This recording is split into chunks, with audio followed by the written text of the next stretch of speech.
हम सब ने ये जाना कि प्रभु की शरण कैसे ग्रहण करें, ये भी जाना कि प्रभु क्या है, उसकी महिमा, उसकी स्तुति को जाना।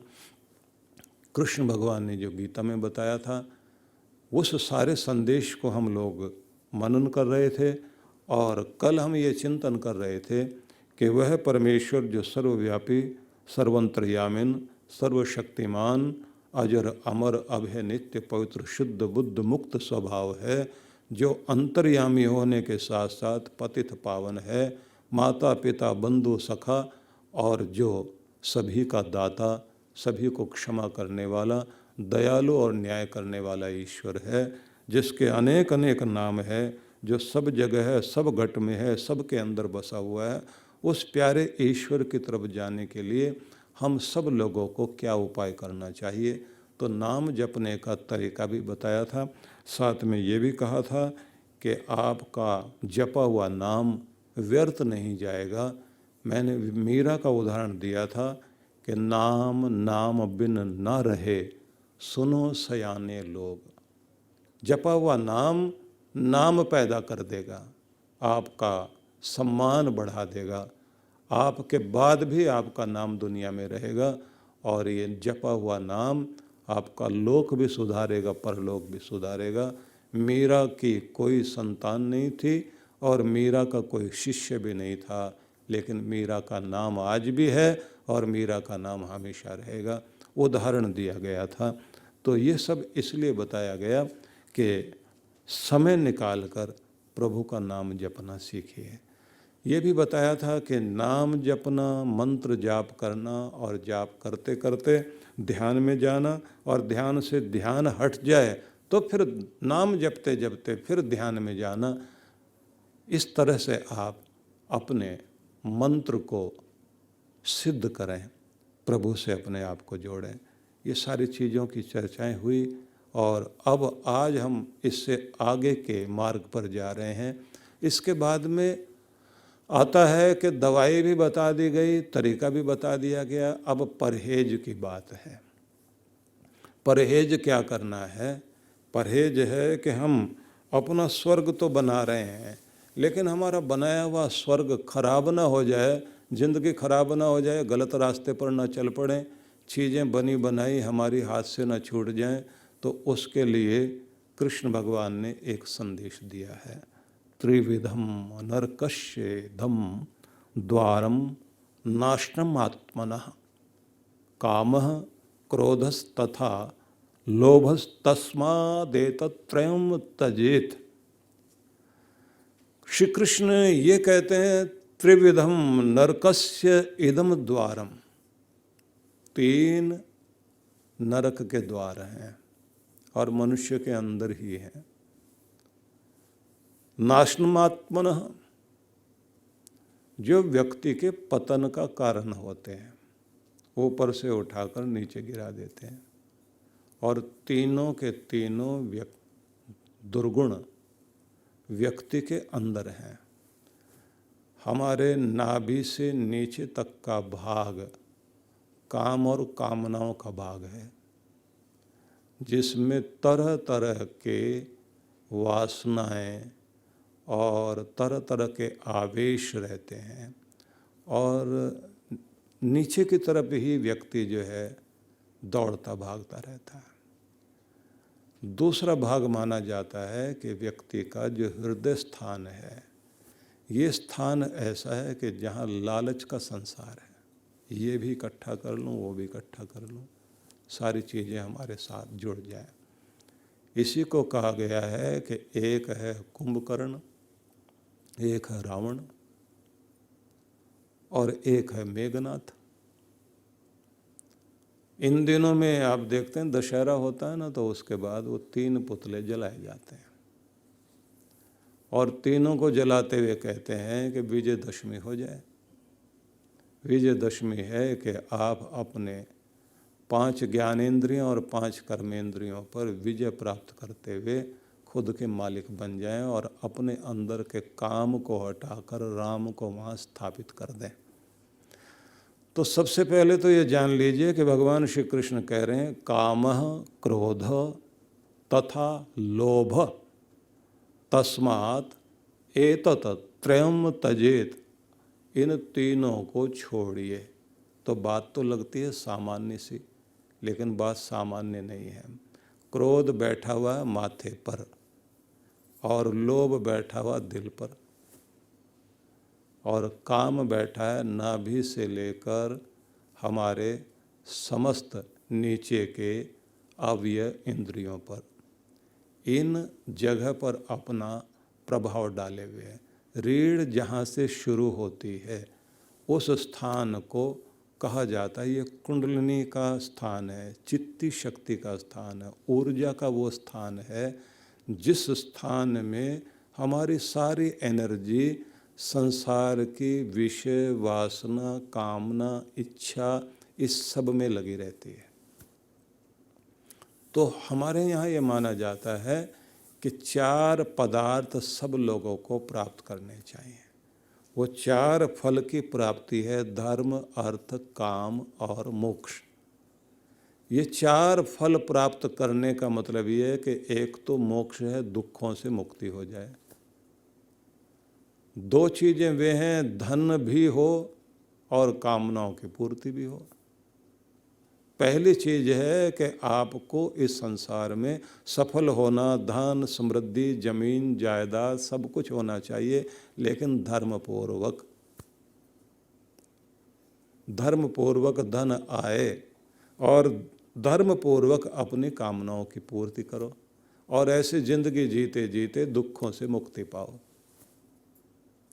तो धर्म है अंगूठा,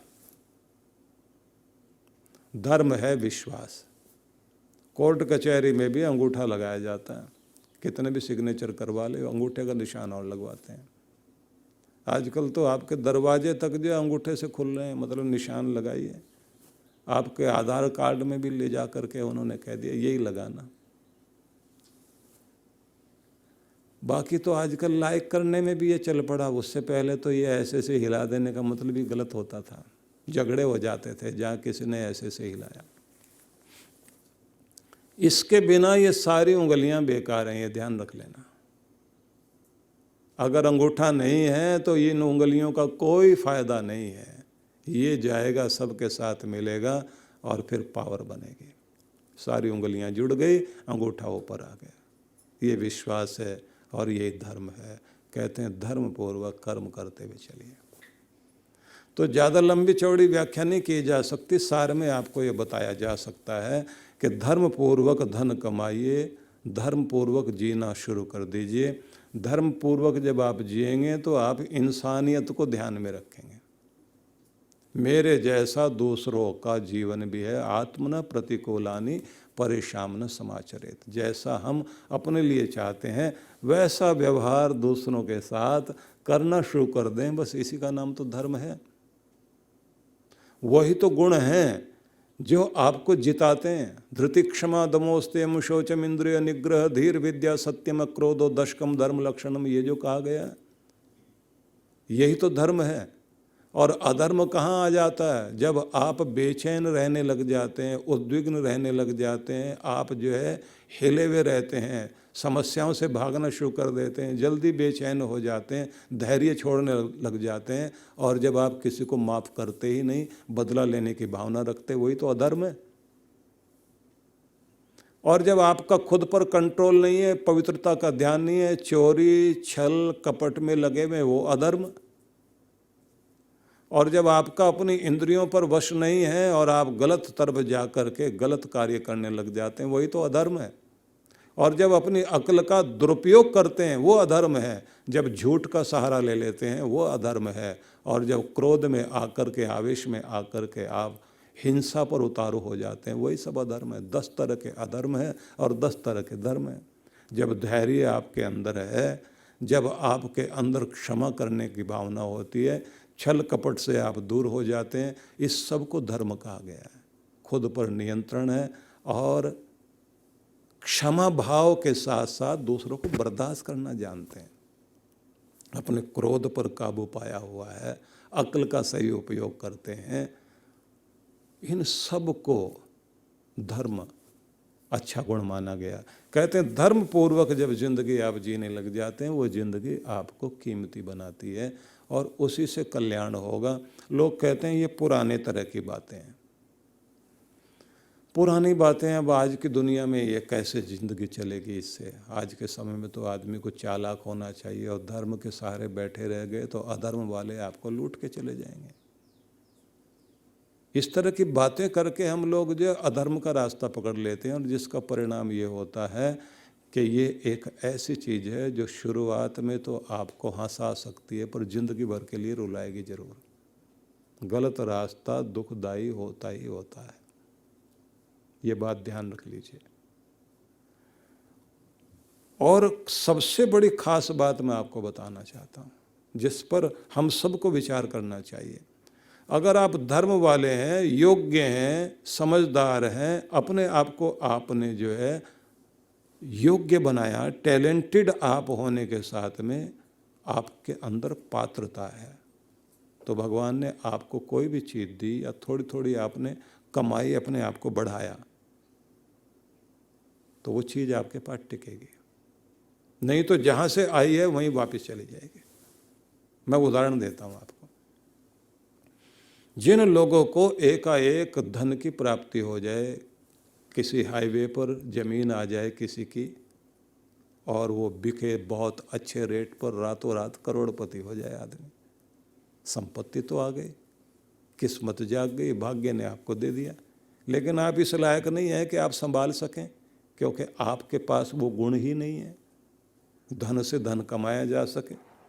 अब आपको लग गया अधर्म, गलत आदतें, जैसे आया था, जहाँ से जो कुछ आया था वहीं चला जाएगा, सब पैसे बर्बाद, लॉटरी लग गई। मैंने देखा उन लोगों को जिनके करोड़ों की लॉटरी लगी और उसके बाद में वो फिर वहीं आके खड़े हो गए। उनको देखा है जिनके पास उनके माँ बाप ने करोड़ों की संपत्ति छोड़ी और कुछ सालों के बाद में देखा उनकी सारी प्रॉपर्टी बर्बाद, वो फिर वहीं आके खड़े हो गए। जहाँ से चीज़ आई थी वहीं वापस गई, क्योंकि तुम लायक नहीं हो। अगर अपने आप को लायक नहीं बनाओगे तो आपके पास चीज़ें टिकेंगी ही नहीं। और ये ध्यान रख लीजिए, अगर आप लायक हैं तो आपको दौलत की तरफ भागने की जरूरत नहीं, दौलत आपके पीछे भागेगी। सबसे पहले आदमी को अपने अंदर की गुणवत्ता, अपनी विशेषता, उस पर ध्यान देना चाहिए। अगर आप सच में योग्य व्यक्ति हैं, लायक इंसान हैं, देर सबेर चीज़ें आपकी तरफ मुड़नी शुरू हो जाती हैं। प्रत्येक व्यक्ति के अंदर 3 तरह की बहुत बड़ी कमजोरियां होती हैं। भोग का बंधन, भय का बंधन और भ्रम का बंधन।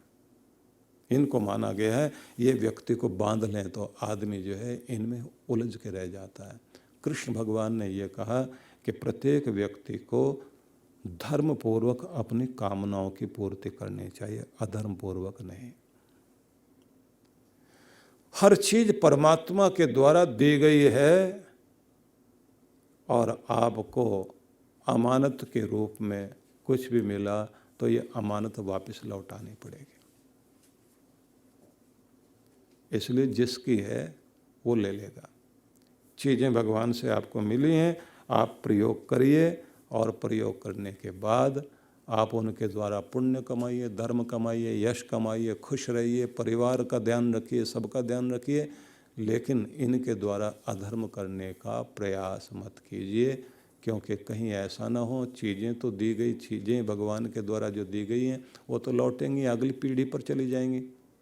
आपकी ज़मीन जायदाद मकान जो भी कुछ है अगली पीढ़ी संभालेगी, लेकिन अगली पीढ़ी को सुखी करने के लिए आपने अगर पाप कमा भी लिया तो वो पाप आप ही तो भोगोगे, उसको आपके बच्चे या आपका कोई भी आदमी उसको भोगने के लिए तो नहीं आएगा। मैं पढ़ रहा था तो एक पुराना श्लोक है, अच्छा लगा मुझे, लेकिन बड़ी चेतावनी है। भूम्याम हसंती मम भूमि रीति ब्रवाणम, जमीन हंसती है उस पर जो कहता है कि इस जमीन का मालिक मैं हूँ। क्या कहती है वो? कि मेरे देखते देखते तुम्हारे पूर्वज चले गए कब्जा करते करते, मैं तो किसी के साथ गई नहीं। जमीन वहीं की वहीं है, उस पर बोर्ड लगाने वाले, नाम लगाने वाले, कागज पर नाम लिखने वाले, ये जमीन मेरी है। आते रहे जाते रहे, नाम ट्रांसफर होते रहे। भूम्यो हसंति मम भूमि रीति ब्रवाणम अर्था हसंति उचित दाने विहीन लुब्धम। दौलत हंसती है उस समय, उसे देखकर जो लालची है, संपत्ति का सही उपयोग नहीं कर पाया, जोड़ जोड़ कर रख गया, या तो फिर वो बन गया कैशियर। जैसे बैंक का कैशियर होता है, रोज गिनता है, हिसाब किताब रखता है और रख कर कहता है इतने हो गए, ड्यूटी अपनी पूरी हो गई। या फिर चौकीदार खड़ा है बाहर, बैंक में जो है गार्ड खड़ा होता है ना, चौकीदार, वो बेचारा संपत्ति की रक्षा कर रहा है, उपयोग नहीं कर सकता। बहुत सारे लोग इस दुनिया में या तो चौकीदार बन कर के खड़े हुए हैं या फिर वो कैशियर बने हुए हैं, रोज रात में हिसाब लगा लेते हैं, आज इतनी दौलत का मालिक मैं हो गया। ना तो खुद जीवन में उससे सुख लिया, ना अपने घर परिवार को सुख दिया, न इस समाज को कोई सुख दिया, और न कोई पुण्य कमाया कि दौलत साथ जा सके। मिली थी संपत्ति इसलिए कि तुम इसके जरिए से सुख पाओ और सुख स्वरूप परमेश्वर की कृपा पाओ।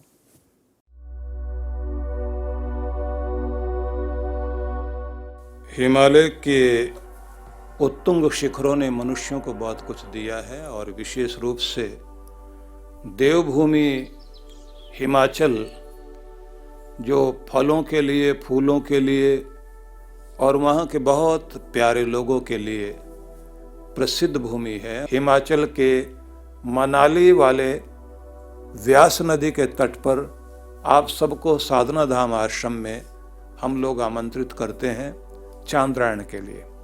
चांद्रायण तप वह तप है जिसके द्वारा हम अपने अनेक तरह के पाप पंख को धोने के लिए, अपने चित्त को निर्मल करने के लिए और अपना भावी जीवन उत्कृष्ट बनाने के लिए हमें अवसर मिलता है। एक तरह से जैसे कायाकल्प होता है, ऐसे ही मानसिक रूप से अपने चित्त को फिर से एक नया बनाने के लिए जो सबसे उत्तम तप कहा गया है उसे चांद्रायण तप कहा गया है। धौलाधार पहाड़ियों के मध्य व्यास नदी के तट पर प्रकृति के उस सुंदर सुरम्य वातावरण में तप करने का सुंदर अवसर है हम सभी के लिए। 22 मई से लेकर के 6 जून 2021 तक के लिए ये सुंदर अवसर है। इसमें आप लोग पधार सकते हैं, इसका लाभ ले सकते हैं।